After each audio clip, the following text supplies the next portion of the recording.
Кремлевский олигарх узбекского происхождения Алишер Усманов выделил финансирование на пропаганду русского языка и культуры в Узбекистане.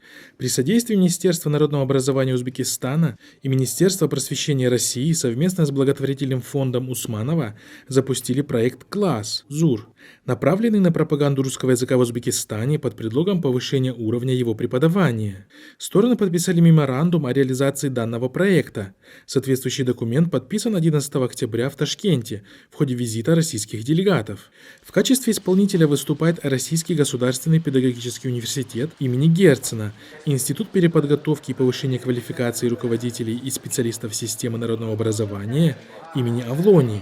Прибыла группа российских учителей русского языка и методистов. Для реализации данной программы 32 российских методиста приехали в Узбекистан, чтобы провести мониторинг текущего уровня владения русским языком преподавателей и учащихся местных школ. Российские специалисты дадут оценку качества обучения русскому языку в Узбекистане, а также разработают для зарубежных коллег рекомендации по его преподаванию. На 2021 год запланирован визит уже 100 российских специалистов. Количество направляемых специалистов будет каждый год увеличиваться на 100 человек. По итогам всех этапов программы ее смогут пройти около 30 тысяч узбекских учителей. Для меня неразрывно связаны друг с другом общие истории более 100 лет, общим культурным наследием.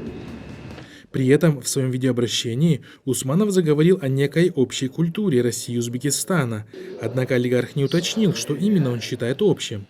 Ведь Россию никогда ничего не объединяло с мусульманскими народами Центральной Азии, за исключением, конечно, кровавой колонизации царской и советской России и исламского Туркестана. Усманов Алишер Бурханович, основатель компании USM Holding. Напомним, что российский олигарх узбекского происхождения Алишер Усманов считается одним из приближенных Путина, вследствие чего является частым героем антикоррупционных расследований. Откроет много новых имен, которые войдут в историю